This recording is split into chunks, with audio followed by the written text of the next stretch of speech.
Hello students, welcome to Hiba Max Study Time. 9th CBSE Max பார்த்துட்டு இருக்கோம். Chapter 3, The World of Numbers. ரொம்ப ஈஸியான ஒரு chapter. First exercise அதில் பார்க்க போகிறோம். ஃபர்ஸ்ட் கொஸ்டின் பாருங்க. A merchant in the port city of Lothal is exchanging bags of spices for copper ingots. He receives 15 ingots for every 2 bags of spices. So ஒரு merchant என்ன பண்ணுறாரு, 2 back of ஸ்பைசஸ்க்கு 2 பேக்குக்கு 15 copper இங்காட்ஸ் வாங்குறாரு. சரிங்களா? இப்போ இன்னொரு question என்ன கேட்குறாங்கன்னா, if he brings 12 packs of spices, இப்போ அவர்கிட்ட 12 பேக்ஸ் ஆஃப் ஸ்பைசஸ் இருக்கு to the market, how many copper ingots will he leave with? So 12 பேக்ஸையும் வித்துட்டாருன்னா, சேல் பண்ணிட்டாருன்னா அவர்கிட்ட எவ்வளோ காப்பர் இங்காட்ஸ் இருக்கும் அப்படின்னு கேட்குறாங்க. ரொம்ப ஈஸியான கொஸ்டின். சொல்யூஷன்ல ஃபர்ஸ்ட் நமக்கு கண்டிஷன் என்ன கொடுத்துருக்காங்கன்னா, கிவன்ல என்ன கொடுத்துருக்காங்க, 2 பேக்குக்கு 15 இங்காட்ஸ். கரெக்டா? given 2 bags of spices is equal to 15 ingots. இப்போ நெக்ஸ்ட் அவர் எவ்வளோ பேக் வச்சிருக்காருன்னு சொல்றாங்க, 12 பேக்ஸ். ஸோ ஒரு பேக்குக்கு எவ்வளோன்னு ஃபர்ஸ்ட் கண்டுபிடிக்கலாம். அப்போ 1 bag of spices is equal to 15. இந்த 2 divided by கொண்டு வந்துடணும். 15 by 2 ingots. இப்போ எவ்வளோ பேக் இருக்கு merchant கிட்ட? merchant have or brings எவ்வளோ இருக்கு? 12 bags. ஸோ டோட்டலா எவ்வளோ காசு அவருக்கு கிடைக்கும்? 12 into 1 bag of species எவ்வளோ இங்காட்ஸோ அவ்வளோ இங்காட்ஸ். So 15 by 2 ingots. இப்போ கேன்சல் பண்ணுங்க. 2 டேபிளில் 12 6 டைம்ஸ் கிடைக்கும். So 6 into 15, 6 5s are 30, balance 3, 6 1s are 6 plus 3 9, 90. So டோட்டலாக அவர்கிட்ட 90 ingots இருக்கும் 12 பேக்ஸை சோல்வ் பண்ண பிறகு. சரியா? அப்போ அவங்க கேட்குறாங்கல்ல, லாஸ்ட்டாக அவர் எவ்வளோ இங்காட்ஸோட லீவ் பண்ணுவாருன்னு கேட்குறாங்க. ஸோ அதுக்கு ஸ்டேட்மெண்ட்டை நம்ம எழுதணும். therefore the merchant will leave with 90 ingots அப்படின்னு எழுதணும். லாஸ்ட்டாக ஸ்டேட்மெண்ட் எழுதணும். சரிங்களா? 90 காப்பர் இங்காட்ஸ்ன்னு எழுதலாம், இல்லை 90 இங்காட்ஸ்ன்னு எழுதலாம், ரெண்டும் ஒன்று தான். அண்டர்ஸ்டாண்ட் ஆகுதா? நம்ம அடுத்த கொஸ்டின் பார்க்கலாமா? Next question பாருங்க. Look at the sequence of numbers on one column. Ishango, Bone, 11, 13, 17, 19. What do these numbers have in common? So நமக்கு வந்து ஒரு சீக்வன்ஸ் கொடுத்துருக்காங்கப்பா. அதில் 11 இருக்கு, 13 இருக்கு, 17 and 19. ஸோ இந்த பேட்டர்ன் வச்சு நமக்கு என்ன தெரியுது, இதில் என்ன காமனாக இருக்குன்னு கேட்குறாங்க. அதை கண்டுபிடிச்சிட்டு list the next 3 numbers that fits this pattern. So இந்த பேட்டர்ன் என்னன்னு தெரிஞ்சாதானே அடுத்த 3 நம்பர் என்னன்னு கண்டுபிடிக்க முடியும். இப்போ ஈவன் நம்பர்னா நான் அடுத்த 3 நம்பர் கண்டுபிடிச்சிருவேன். பட் இங்கே பேட்டர்னே நமக்கு தெரியாது. ஸோ பேட்டர்ன் என்னன்னு கண்டுபிடிக்கலாம். சொல்யூஷனில் கிவன் என்ன கொடுத்துருக்காங்க, 11, 13, 17, 19. இது ப்ரைம் நம்பர்ஸாக இருக்கும். 11, 13, 17 and 19 வந்து ப்ரைம் நம்பர்ஸ். ஸோ இது எல்லாமே prime numbers. Are all prime numbers. இது எல்லாமே prime numbers இருக்கு. இதெல்லாம் ஏன் prime numbers? இதுக்கு வந்து 2 ஃபேக்டர் தான் இருக்கு இல்லையா? ஸோ ஒன்று 11ஆல டிவிசிபிள் ஆகும், இல்லை 1ஆல டிவிசிபிள் ஆகும். அப்போ நெக்ஸ்ட் 3 நம்பர்ஸ் எப்படி கண்டுபிடிக்கிறது? 19க்கு அப்புறம் வர prime நம்பர் என்னவோ அதுதான் இல்லையா? therefore the next 3 prime numbers are 19க்கு அப்புறம் 20 prime நம்பர் கிடையாது, 21 prime நம்பர் கிடையாது, 22 கிடையாது, அப்போ 23, 24 prime நம்பர் கிடையாது, 25 கிடையாது, 27 கிடையாது, 28 கிடையாது, 29, 30 கிடையாது, 31. ஸோ நெக்ஸ்ட் 3 நம்பர்ஸ் வந்து 23, 29, 31.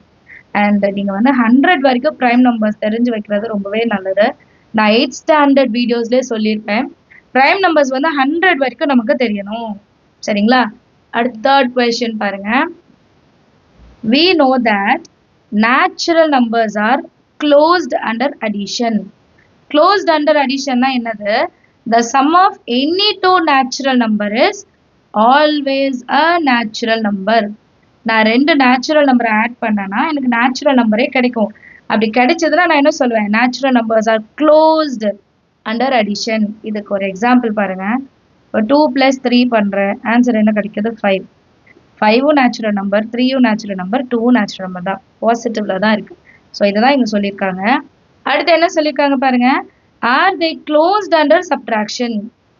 சரியா, இப்போ அடிஷன்ல க்ளோஸ்டு சொல்றோம், அதே மாதிரி சப்ட்ராக்ஷன்லயும் க்ளோஸ்டு தானா கேட்குறாங்க. Provide a couple of examples. Couple of எக்ஸாம்பிள்ஸ்னா என்ன, ரெண்டு எக்ஸாம்பிளாவது கொடுக்கணுமா to justify your answer. Solution பார்க்கலாமா. ஸோ க்ளோஸர்னா என்னது, நம்ம சால்வ் பண்ணும்போது ஆன்சர் வந்து நேச்சுரல் நம்பர்லேயே வரணும், அப்படி வந்தால் அது க்ளோஸர். ஃபார் எக்ஸாம்பிள், இப்போ நான் ரெண்டு நம்பர் எடுக்கிறேன், ஒன்று 5 இன்னொன்று 3. 5 - 3 வந்து 2ன்னு கிடைச்சிடும். ஆனால் 3 - 5 பண்ணும்போது -2 கிடைக்கும். -2 நேச்சுரல் நம்பர் கிடையாது. Natural number starts with 1. 1 2 3 4 இதுதான் நேச்சுரல் நம்பர். அப்போ 2 நேச்சுரல் நம்பர்ல வராது. அப்போ இது வந்து நாட் க்ளோஸ்ட் அண்டர் சப்ட்ராக்ஷன் எழுதலாமா. Natural numbers are not closed under subtraction. இப்போ இது சொல்லிட்டு என்ன கேட்குறாங்க, ரெண்டு எக்ஸாம்பிள் கேட்குறாங்க. ரெண்டு எக்ஸாம்பிள் எழுதலாமா. இப்போ எக்ஸ்பிளனேஷன் எழுதிட்டேன். Closure means the result should also be a natural number. இப்போ ரெண்டு எக்ஸாம்பிள் கேட்குறாங்க. நம்ம ஃபர்ஸ்ட் எக்ஸாம்பிள் ஆல்ரெடி இப்போ எழுதிட்டோம். 5 - 2 3 natural number, n capital n denote பண்ணலாம். செகண்ட் இதில் 2 - 5 பண்ணும்போது -3ன்னு கிடைக்கும். ஸோ -3 வந்து நேச்சுரல் நம்பர் கிடையாது. -3 வந்து நேச்சுரல் நம்பர் கிடையாது. ஸோ ஒன்று தான் சாட்டிஸ்ஃபை ஆகுது, இன்னொன்று சாட்டிஸ்ஃபை ஆகலை. இப்போ ரெண்டு எக்ஸாம்பிள்ஸ் கொடுத்துட்டோம், ஒன்று நேச்சுரல் நம்பராக வரும்ன்ட்டு, இன்னொன்று நேச்சுரல் நம்பராக வராதுன்ட்டு. இப்போ மூணாவது இன்னொன்று கொடுத்துடலாம், ஏன்னா நாட் நேச்சுரல் நம்பருக்கு நான் கொடுக்குறேன். 1 - 4 எடுத்துக்கிட்டாலும் -3 தான் வரும். ஸோ இதுவுமே நேச்சுரல் நம்பர் கிடையாது. ஸோ இந்த மூணு எக்ஸாம்பிள் வச்சு நான் என்ன சொல்வேன்னா, சப்ட்ராக்ஷன் வந்து நெகட்டிவ் நம்பர்ஸை கொடுக்கும். நெகட்டிவ் நம்பர்ஸ் வந்து நேச்சுரல் நம்பர்ல வராது. அதனால natural numbers are not closed under subtraction எழுதிடலாமா. Since subtraction can give a negative, இதுதான் ரொம்ப முக்கியம், negative number. So natural numbers are not closed under subtraction அப்படின்னு எழுதிடலாம். அண்டர்ஸ்டாண்ட் ஆகுதா, சம் கான்செப்ட் புரிஞ்சுக்கோங்க.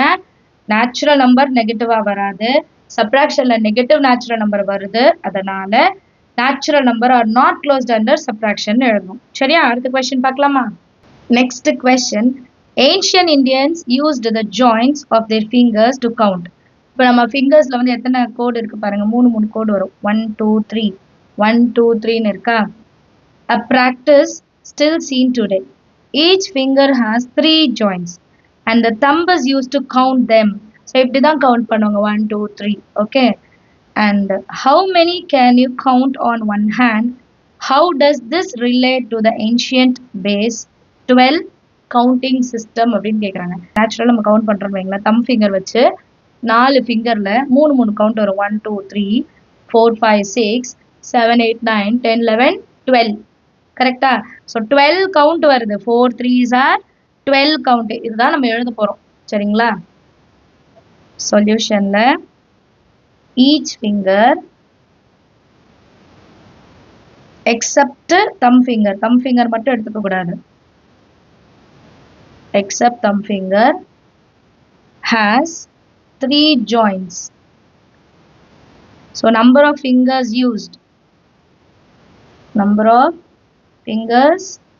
used to count எவ்வளோ 4. என்ன பண்ணக்கூடாது, தம் ஃபிங்கரை எடுத்துக்க கூடாது. அப்போ எக்ஸ்க்ளூடிங் thumb finger எடுக்கக்கூடாது, ஏன்னா அதை வச்சு தானே கவுண்ட் பண்ணுறோம். Excluding thumb finger. அடுத்தது என்ன கொடுத்துருக்காங்க, இப்போ டோட்டல் கண்டுபிடிக்கணுமா, டோட்டல் கவுண்ட். அப்போ டோட்டல் ஜாயின்ஸ் எவ்வளோ இருக்கு, அதுதான் டோட்டல் கவுண்ட். ஸோ மொத்தம் 3 ஜாயிண்ட்டு 4 ஃபிங்கரில் இருக்குது. அப்போ 12 ஜாயின்ஸ் இருக்கா டோட்டலாக. ஸோ 12 ஜாயின்ஸ் இருக்குன்னா நான் 12 கவுண்ட் எடுக்கலான்னு அர்த்தம். So we can count up to 12 using one hand. So ஒரு ஹேண்டில் நான் 12 கவுண்ட் செய்ய முடியும். கவுண்ட் ஆன் ஒன் ஹேண்ட் கண்டுபிடிச்சிட்டோம். அடுத்தது பாருங்க, how does this relate to ancient base 12 counting system? ancient timesல base 12 counting system இருக்கு இல்லையா, அதோட இது எப்படி ரிலேட் ஆகுது அப்படின்னு கேட்குறாங்க. அதையும் எழுதிடலாம். relation to base 12 system. base 12 system என்ன, since counting reach 12 in one hand இல்லையா, ஒரு ஹேண்டில் என்னால் 12 கவுண்ட் பண்ண முடியுன்றனால பேஸ் 12 எடுத்துக்கிட்டாங்க ஏன்ஷியன்ட் டைம்ஸில். சரியா, 12 இதை நான் கவுண்ட் பண்ண முடியும் ஒரு ஹேண்டில். ஸோ நான் இதை கவுண்ட் பண்ணால் அவங்க 12 கவுண்ட் வச்சு தான் பேஸ் எடுத்திருக்காங்க. Since counting reaches 12 on one hand, ஒரு ஹேண்டில் என்னால் 12 கவுண்ட் தான் பண்ண முடியும். ஸோ அவங்க என்ன பண்ணுறாங்க, it naturally leads to base 12. So ஒரு கையில் 12 கவுண்ட் இருக்கனால நேச்சுரலாக அவங்க வந்து 12ன்ட்டு எடுத்துக்கிறாங்க. ஸோ அது எப்படி சொல்கிறாங்கன்னா டியோ டெசிமல், ஞாபகம் வச்சுக்கணும். சரியா, டியோ decimal counting system. Counting system எப்போ யூஸ் பண்ணது, used in ancient times. Understand ஆகுதா? ஓகே, ரெண்டு கொஸ்டினும் பார்த்தோம். ஃபர்ஸ்ட் என்ன, டோட்டல் கவுண்ட் கேட்டாங்க. அப்போ டோட்டல் கவுண்ட் எவ்வளோன்னு சொன்னோம், 12. அடுத்தது என்ன கேட்குறாங்க, total count 12 in one hand இருக்கிறனால பேஸ் 12 நம்ம எக்ஸ்பிளைன் பண்ணிட்டோம். So this explains the origin of base 12 counting system. Understand அக்தசம் ஈஸியான எக்ஸசைஸ், நீங்களும் ட்ரை பண்ணி பாருங்க. ஸ்டேட்மெண்ட்ஸ்லாம் கரெக்டாக எழுதுங்க. நம்ம சேனல் இது வரைக்கும் சப்ஸ்கிரைப் பண்ணலாம், மறக்காம சப்ஸ்கிரைப் பண்ணுங்க. கூட பெல் ஐகான் செலக்ட் பண்ணுங்க. உங்கள் ஃப்ரெண்ட்ஸ் சர்க்கிளில் ஷேர் பண்ணுங்க. தேங்க்யூ ஸோ மச் ஃபார் வாட்சிங்.